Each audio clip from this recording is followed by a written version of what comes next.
Presidenti i Republikës Bajram Bega zhvilloi një vizitë zyrtare në Prizren ku mori pjesë në kremtimin e 147 vjetorit të lidhjes shqiptare të Prizrenit, duke theksuar rëndësinë historike dhe frymën e bashkimit kombëtar që kjo ngjarje përfaqëson. Në fjalën e tij, kreu i shtetit vlerësoi lidhjen e Prizrenit si themelin politik dhe shpirtëror të bashkimit kombëtar, duke theksuar se ajo përfaqëson ditën kur filloi lëvizja për pavarësi.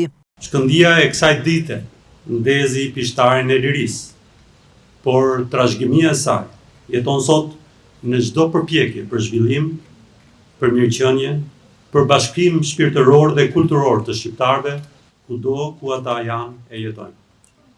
Ajo lindi si nevojë etike për të mbrojtur trojet tona, identitetin dhe të drejtën tonë për ekzistencë dhe dinjitet.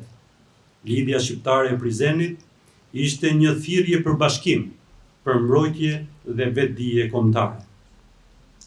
10 qershori 1878 nuk ishte thjesht një mbledhje e prizve shqiptar.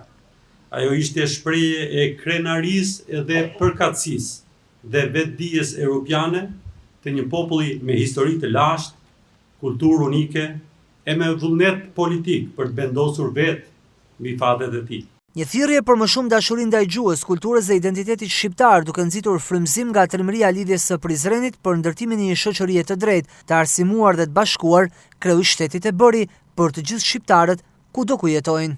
Le ta kujtojmë këtë ditë, jo vetëm me fjalë, por me veprim, me më shumë dashuri për identitetin e kombin tonë, për gjuhën tonë, për historinë tonë. Sot detyra jonë është ta çpojmë më tej këtë amanet, sepse ne nuk harrojmë historinë, ne duke mos harruar historinë, ne mbrojmë të ardhmen tonë. Kjo vizitë vjen në një ditë me rëndësi të veçantë historike, pasi me 10 qershor 1878 nisi themelimi i lidhjes së Prizrenit, një moment kyç në historinë e lëvizjes kombëtare shqiptare.